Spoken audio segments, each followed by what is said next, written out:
8వ అధ్యాయం 35వ సర్గ. రహస్యంగా మారీచాశ్రమానికి పోయిన రావణుడు. దేహాన్ని గగుర్పాటు కలిగించే భయోత్పాదకములైన శూర్పణఖ మాటలు విన్న రావణుడు మంత్రులతో ఆలోచించి కార్యం ఎలా చేయాలో నిర్ణయించుకుని వాళ్ళను పొమ్మని పంపి ఎలా ముందుకు పోవాలో ఆలోచన చేశాడు. రాముడు చేసిన 2 పనులు శూర్పణఖను విరూపణ చేయడం, ఖరాదులను చంపటం. ప్రతీకారం తీసుకోకుండా ఊరికే ఉంటే తనను పౌరుషహీనుడని, బలహీనుడని లోకులు దేవతలు నవ్వుతారని, మానవంతుడికి మరణం కంటే అపకీర్తి చెడ్డదని అనుకుంటాడు. ఇలా నిశ్చయించుకుని మనస్సు దృఢం చేసుకుని గుర్రాలుండి చోటుకు పోయి రహస్యంగా రథాన్ని సిద్ధం చేసి తీసుకుని రమ్మని సారథికి చెప్తే వాడు అలాగే చేశాడు. ఆయన అనుకున్న విధంగా పోగలిగే ఆ రథం మీద 10 తలల 20 చేతుల రావణుడు ఆకాశ మార్గంలో మేఘంలాగా పోయాడు. మార్గమధ్యంలో అనేక సుందర స్థలాలను, వృక్షాలను, మునులను, పక్షులను, అప్సరస్సులను, గంధర్వులను, దేవతలను, పుణ్యలోకాలను జయించిన వారిని, ఔషధులను, అగరు చెట్లను, వనాలను చూశాడు. అందమైన ప్రకాశించే ధనధాన్య సమృద్ధి గల సుందరమైన సముద్ర తీరాన్ని చూశాడు. ఆ ప్రదేశంలో మేఘాలతో సమానమైన 100 ఆమడల పొడవు గల కొమ్మలున్న పెద్ద మర్రి చెట్టును చూశాడు. పూర్వం గరుత్మంతుడు స్వర్గానికి పోతూ తనకు ఆహారంగా గజగచ్చ పాలను తన గోళ్లలో ఇరికించుకుని తటాలున ఆ మర్రి చెట్టు కొమ్మ మీద వాలగా ఆ భారాన్ని సహించలేక కొమ్మ విరిగింది. ఆ కొమ్మని పట్టుకుని వాలహిల్యాదులు ఆ సమయంలో తపస్సు చేస్తున్నారు. వాళ్ళు తమ తపస్సు విఘ్నమైందని తనను శపిస్తారని భయపడ్డ గరుత్మంతుడు ఆ కొమ్మను ముక్కుతో పట్టుకుని త్వరగా పోయాడు. పోతూ మాంసాన్ని భుజించి మునులను క్షమించమని ప్రార్థించాడు.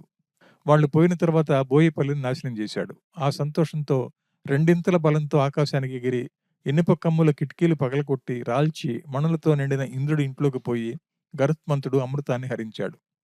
అలాంటి గరుత్మంతుడి గుర్తుగల సుభద్రమనే పేరున్న మర్రి చెట్టును కూడా చూసి రావణాసురుడు సముద్రాన్ని దాటాడు. ఆ వనంలో ఒక ప్రదేశంలో నిర్మలమైన స్థలంలో మితాహారుడై చలించని ఇంద్రియ నిగ్రహంతో జింక చర్మం ధరించి జడలతో నారవస్త్రాలు కట్టుకుని తపస్సు చేస్తున్న మారీచుడి దగ్గరికి పోయాడు రావణుడు. మారీచుడు అతడిని తగు విధంగా మర్యాదలు చేశాడు. మళ్ళీ ఎందుకు వచ్చావని అడిగాడు రావణుడిని మారీచుడు. 36వ సర్గ. మారీచుడి ప్రశ్నకు జవాబుగా అనునయంగా ఇలా చెప్పాడు రావణుడు. తండ్రి, విశదంగా వివరంగా చెప్తా విను. ఆర్తుడనై వచ్చాను. మహాత్మా, నా ఆర్తి పోగొట్టడానికి నువ్వు తప్ప నాకు వేరే గతి లేదు.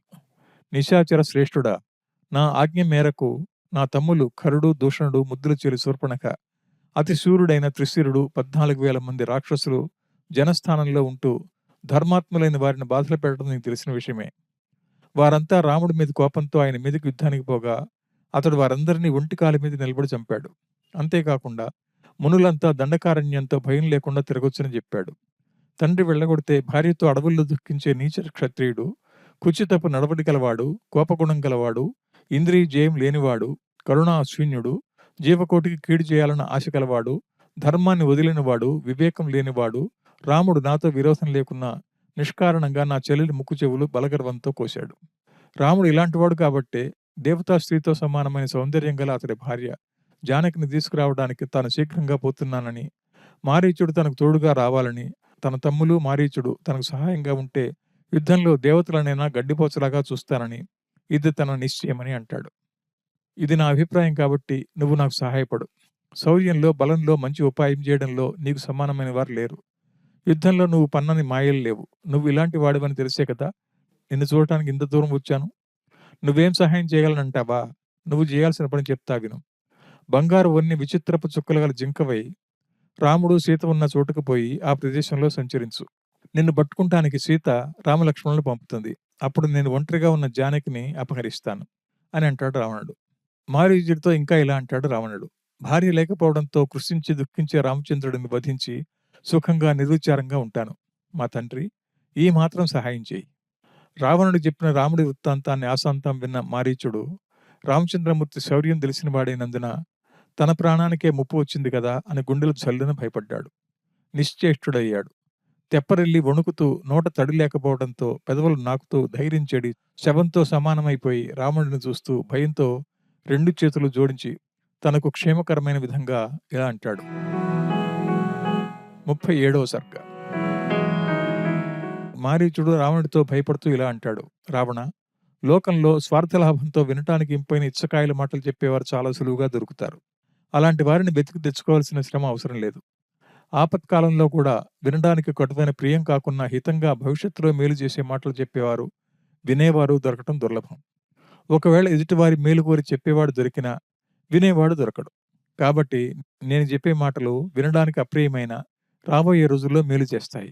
కనుక వాటిని ఉపేక్షించవద్దు. రావణ, రామచంద్రుడితో విరోధం వద్దని మొన్ననే చెప్పాను నీకు. సరే అని అంగీకరించి పోయావు. ఇంతలో మనసు మార్చుకుని మళ్ళీ వచ్చావు. ఇలాంటి చపల చిత్తుడు నేనేం చెప్పినా ఎలా వినగలడు, లాభపడగలడు? అయినా నీ మేలు కోరేవాడిని కాబట్టి నీకు లాభం చేకూరే మాటలనే చెప్తా. నీకు లోకంలో ఎక్కడెక్కడ ఏమేమి జరుగుతుందో వెంటనే తెలియజేసే వేగుల వాళ్ళు లేరు. అందువల్ల గొప్ప పరాక్రమవంతుడు, సుగుణ సంపత్తిలో అధికుడు, వరుణుడితో ఇంద్రుడితో బలంలో సమానుడైన రాముడి వృత్తాంతాన్ని నీవెరుగవు. నువ్వు రామచంద్రుడికి కోపం కలిగించే పనులు చేయొద్దు. ఆయనకే కోపం వస్తే లోకంలో రాక్షస జాతి అనేది పేరు కూడా ఉండదు. లోకంలో సాధారణంగా ప్రాణులు నేల మీద పడి ప్రాణాలు విడుస్తారు. నీకు అంత అవకాశం ఇవ్వకుండా నిలుచున్నవాడి ప్రాణాలు నిలిచి ఉండగానే తీయడానికి సీతాదేవి పుట్టిందో ఏమో. నీ గతి ఎలాగైతే అలాగే కావచ్చు. చేసేవాడివి, అనుభవిస్తావు. ఆమె పేరుతో నాకేమీ కీడు కలగకుండా చూడు. కామమే శీలంగా గల నువ్వు రాజు అయినందువల్ల లంకాపురం కష్టాల పాలు కాకుండా ఉంటుందా? ఎట్లాగూ అవుతుంది. మనసుకు ఏది ఇష్టమైతే అదే చేసే నీలాంటి వారి బంధువులందరూ నాశనమైపోరా? నీలాంటి చెడుబుద్ధి గలవాడు, కఠిన స్వభావం గలవాడు, పాపపు ఆలోచనలు గలవాడు, ప్రభువై చెప్పినా తెలుసుకోలేనివాడు, స్వాపరాధం వల్ల తాను చేరటమే కాకుండా లోకంలోని ప్రజలందరినీ చేరుస్తాడు. రావణ, రామచంద్రమూర్తిలో నువ్వు ఆరోపించిన దోషాలు ఒకటైనా లేవు. ఆయన నీచ క్షత్రియుడు కాడు, కుత్సిత స్వభావం కలవాడు కానే కాదు, లోభి కాదు, ధర్మగుణ సమూహం లేనివాడు కాదు, తీక్ష్ణుడు కాడు, భూతాలకు సహితం కీడు చేయడయ్యా, చేయడు. తండ్రి కోపంతో పొమ్మంటే అడవికి రాలేదు. స్వయంగా ఆయనే పితృవాక్య పాలన కోసం వచ్చాడు. నీకెవరు అలా చెప్పారో గాని అవన్నీ అసత్యాలే. రామచంద్రమూర్తి కఠిన చిత్తుడు కాదు, విద్య లేనివాడు కాదు, ఇతరుల ఇష్ట ప్రకారం మసలుకుంటాడు. ఇది నిజం. ఎందుకు లేనివి కల్పించి ఉన్నవి తారుమారుగా చెప్తావు నాయన? ఇక రామచంద్రమూర్తిని గురించి వాస్తవం చెప్తా విను. రామచంద్రమూర్తి ఆకారం కొన్న గొప్ప ధర్మం. యుద్ధంలో పరాజయం లేనివాడు, సత్యమైన శౌర్యం కలవాడు. మోసపు యుద్ధాలు ఆయన చేయడు. దేవతలకు ఇంద్రుడు ఎలాగో సమస్త జగాలకు ఆయన ఆ విధంగా ప్రభువు. మంచి మనస్సు కలవాడు. సూర్యుడి కాంతిని అపహరించే విధంగా రాముడి నుండి సీతను వేరు చేద్దామని చూస్తున్నావా? ఇది నీకు సాధ్యమా? రామచంద్రమూర్తి వల్ల ఆమె రక్షించబడుతున్నది. రాముడి నుండి వేరు చేస్తే రక్షకుడు లేనందువల్ల నువ్వు చెప్పినట్లు వింటుందని అనుకుంటున్నావు. ఆమె తన పాతివ్రత్యంతో తనను తాను కాపాడుకుంటున్నది. తన రక్షాభారం ఇతరుల మీద వేయలేదు కాబట్టి నువ్వు అపహరించినా ఆమె నీకు లోబడుతుందని భావించుకో. తమని తాము కాపాడుకోలేని వారే కదా పరిరక్షణ కోరేది. కాబట్టి నీ ఉద్దేశం కొనసాగదు. సీతాదేవిని నువ్వు అపహరించాలని చూస్తున్నావు. ఆమె సమీపంలోకి నువ్వు పోగలిగితే కదా నువ్వు ఆమెను అపహరించడం. ఆమెను రాముడు అనే అగ్నిహోత్రం చుట్టుకుని రక్షిస్తున్నది. ఆ అగ్ని ఎలాంటిదంటావా? దానికి బాణాలే జ్వాలలు. దూరంగా ఉండగానే దహిస్తాయి. ఇక దగ్గరికి పోయి బతికేదెలా? ఆ అగ్నిని ప్రజ్వలింపజేసేది ధనస్సు. అలాంటి అగ్ని నివురు కప్పి ఉన్నదని అనుకుంటున్నావేమో. అది భగభగ మండుతూనే ఉంది. ఇలాంటి అగ్నిలో మిడతలాగా పోయి ఎందుకు చావాలనుకుంటున్నావు? తండ్రి, విల్లు అనే మండుతున్న నోరు గలవాడిని, గొప్ప అస్త్రం అనే శిఖలు గలవాడిని, సీతను నువ్వు అపహరించాలనుకుంటున్న కోపడ్డవాడిని, ప్రకాశించే పాశం ధరించిన వాడిని, శత్రు సమూహాలను సంహరించేవాడిని, సీతాపతి అనే యముడిని సమీపించటానికి సుఖం, రాజకార్యం, ప్రాణాలు అన్నీ వదిలి నాయన ఎందుకు పోతావు? జనకాత్మజ సంబంధమున రాముండు అప్రమేయ పురతేజుండయ్యను. సీతాదేవి సంబంధమున చేసి రాముడు ఛేదింపరాని గొప్ప తేజం కలవాడయ్యాడు. అలాంటి రాముడి విల్లు రక్షిస్తుంటే సీతను తేవడం నీకు సాధ్యమా? సింహం రొమ్ములాంటి విశాల వక్షస్థలం గలవాడు, పురుష శ్రేష్ఠుడైన శ్రీరాముడి భార్యను, సత్యశీల సంపన్నను, పాప చరిత్ర లేనిదాన్ని సమీపించవద్దు. నీ మేలు కోరి చెప్తున్నాను. రావణ, నువ్వు రాక్షస సింహుడివి, ఆయన నరసింహుడు. హిరణ్యకశిపుడంతటి వాడు నరసింహుడి బారిన పడి ఏమయ్యాడో తెలుసు కదా. అలాంటి వాడు రక్షించేదాన్ని, కొంచెమైనా పాపం అనేది లేని దాన్ని నువ్వు సమీపించవద్దు. నువ్వు రాముడికి కోపం వచ్చినా చెడతావు, సీతకు కోపం వచ్చినా చెడతావు. ఇక ఇరువురికి కోపం వస్తే నీ గతేమిటి? ఆలోచించి ఆ వైపుకి వెళ్ళు. సీత అంటే ఏమనుకుంటున్నావు? రామచంద్రమూర్తి ఆమెను తన ప్రాణం కంటే ప్రియమైనదిగాను హితమైనదిగాను రక్షిస్తున్నాడు. అలాంటి సీతను నువ్వు అజ్ఞానివై వలచి గ్రహించాలనుకోవటం కార్చిచ్చు నెత్తిన పెట్టుకోవడమే. నీ ప్రయత్నం నీకు మరణాంతకం అవుతుందే కానీ మానదు. అలా పోకపోతే నీకు క్షేమం కలుగుతుంది. వారంతట వారు నీ మీదకు రారు. కాబట్టి నీకా భయం లేదు. రాక్షసరాజా! రామచంద్రమూర్తితో విరోధిస్తే నీ కోరికలు, రాజ్యభోగాలు, సుఖాలు, ప్రాణం వీటిలో ఒక్కటైనా మిగలదు. కాబట్టి నీకింకా కొంతకాలం సుఖపడాలనుంటే రామచంద్రమూర్తి మనసు నొచ్చుకునే పనేమీ చేయొద్దు. నిన్ను నేను ప్రార్థిస్తున్నాను. నువ్వు లంకకు వెళ్ళిపో. అక్కడ నీ మేలు కోరే విభీషణుడు లాంటి వారిని రహస్యంగా కాకుండా నిండు సభలో చూడు. నువ్వు అనుకున్న పనిలో గుణమెంతో వాళ్ళు చెప్తే విను. దాంట్లో ఏది బలమో, ఏది దుర్బలమో, నీ బలమెంతో, రాముడి బలమెంతో నిశ్చయం చేసుకో. ఆ తర్వాత ఇది మనకు మేలని, ఇది మనకు కీడని తెలుసుకుని ముందుకు పో. నాకు దోచింది నేను చెప్పాను. రామచంద్రుడిని నువ్వు యుద్ధరంగంలో సమీపించవద్దు. నా మాట విను, నీకు మేలు కలుగుతుంది. 38వ సర్గ. శ్రీరాముడి బలపరాక్రమాలను వివరంగా విడమర్చి చెప్పిన మారీచుడు అంతటితో ఆగకుండా శ్రీరాముడితో తాను పడ్డ పాటలు చెప్పాడు రావణుడితో ఈ విధంగా. దశగ్రీవ విను.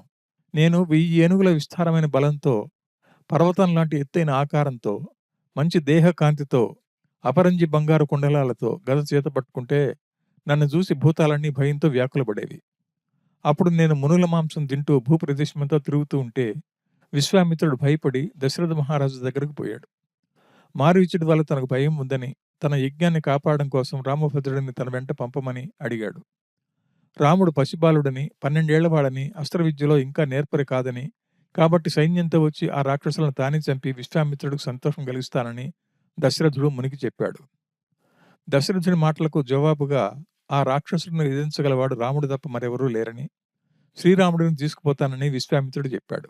శ్రీరాముడు పిల్లవాడైన రాక్షసులను చంపడానికి సమర్థుడని, అధికమైన తేజస్సు కలవాడని రామచంద్రుడిని తన వెంట పంపితే దశరథుడికి మేలు జరుగుతుందని అంటాడు ముని. ఇలా చెప్పి రామచంద్రమూర్తిని తన వెంట తీసుకుని సంతోషంగా దండకలోని తన ఆశ్రమానికి పోయి అక్కడ యజ్ఞం చేయసాగాడు. శ్రీరాముడు అప్పుడు బ్రహ్మచారి. ఒంటి వస్త్రం మొలకు చుట్టుకుని ఉదయం వేళ తామరకొలంలో స్నానమాడి విశాలమైన రేకుల్లాంటి కళ్లతో పులిగోళ్ల బంగారు తీగ మెడలో వేలాడుతుంటే, మీసకట్టు కూడా లేకుండా విల్లు మోగిస్తుంటే, అడవి మొత్తం తన దేహకాంతితో శ్యామారుణంగా సౌమ్యంగా ఉదయించే బాలచంద్రుడిలాగా ప్రకాశిస్తూ తిరుగుతున్నప్పుడు విసవిస నేను అక్కడికి వచ్చాను. వస్తున్న నన్ను చూసి కొంచెమైనా తత్తరపాటు లేక విల్లు ఎక్కుబెట్టి నిలిచి ఉన్నప్పుడు పసిబాలుడు వీడితో ఏం పని అని అలక్ష్య భావంతో విశ్వామిత్రుడు హోమం చేసే వేది దగ్గరికి పోయాను. రాముడు నన్ను ఒకే ఒక్క తీవ్రమైన బాణంతో 100 ఆమడ దూరంలో ఉన్న సముద్రంలో పడేట్టు చిమ్మాడు.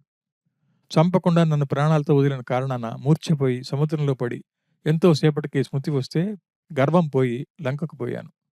పసివాడు, అస్త్రవిద్య తెలియనివాడు, ముగ్ధుడైన వాడిని నన్నిలా బాధించాడు. సైన్యమంతా ధ్వంసం చేశాడు. ఇప్పుడు ఆయన మంచి వయసులో ఉన్నాడు. నువ్వు కనుక యుద్ధానికి దండెత్తి తీగలకపోయే ఫలితం నేను చెప్పాలా? అనుభవించి నువ్వే తెలుసుకుంటావు. ఈ కారణం వల్ల రామచంద్రుడిని నువ్వు యుద్ధంలో ఎదిరించడం తగిన పని కాదని భావించి నీ ప్రయత్నానికి అడ్డు తగులుతున్నాను. రామచంద్రుడితో విరోధిస్తే అది ఊరికే పోదు.